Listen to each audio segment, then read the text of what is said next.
Well, welcome everybody to the Family Biz Show. I am your host, Michael Columbus with Family Wealth and Legacy in Rochester, New York. And we have a fabulous show with James Hughes Jr. today. Goes by Jay for everybody that's known him for years. So Jay, welcome to the show.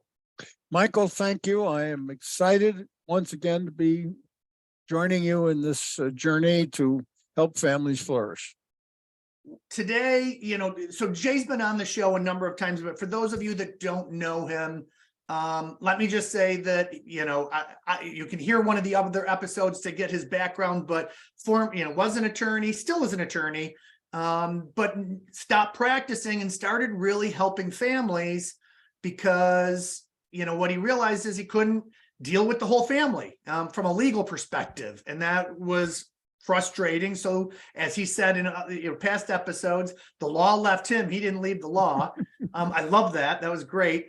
Jay, what I'd like to do is just to set more of a foundation about who you are and the how much experience you have from the time that you started leaving, the law left you and you started, working with families. How many families through the years, have you worked with and talk to and help them flourish? I mean, and in roundabout numbers.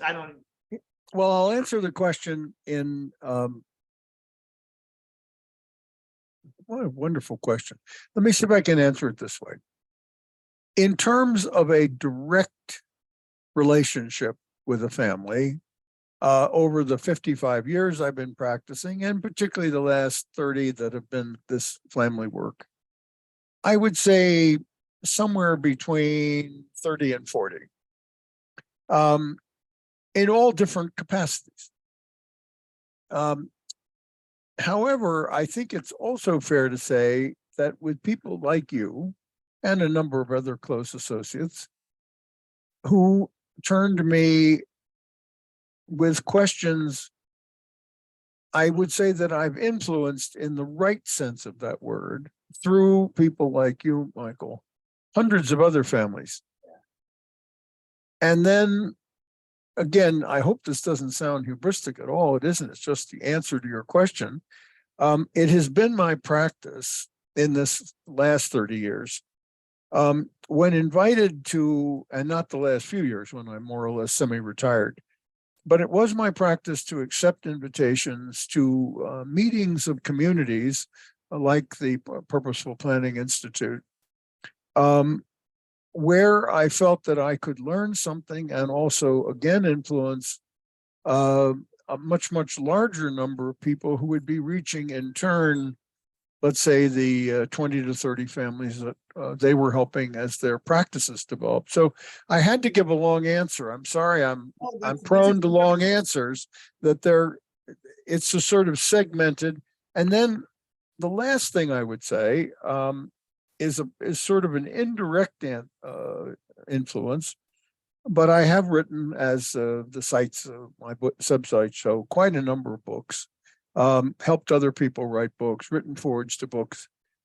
And I'm pretty sure that that's probably reached hundreds of thousands of people in very different ways. So I hope that doesn't sound hubristic, but I think there is that progression that is relevant to how I've tried to live my life, and in the sense of trying to provide ways for people to think in the different mediums that might reach a family and cause them to think of something maybe a slightly different way. Yeah.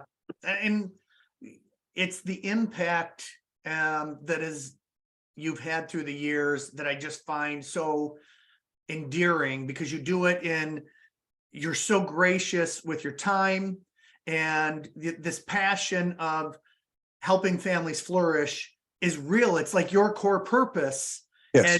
As you're doing things. And we thought, and I'll just share real quickly, we thought our core purpose was to inspire change.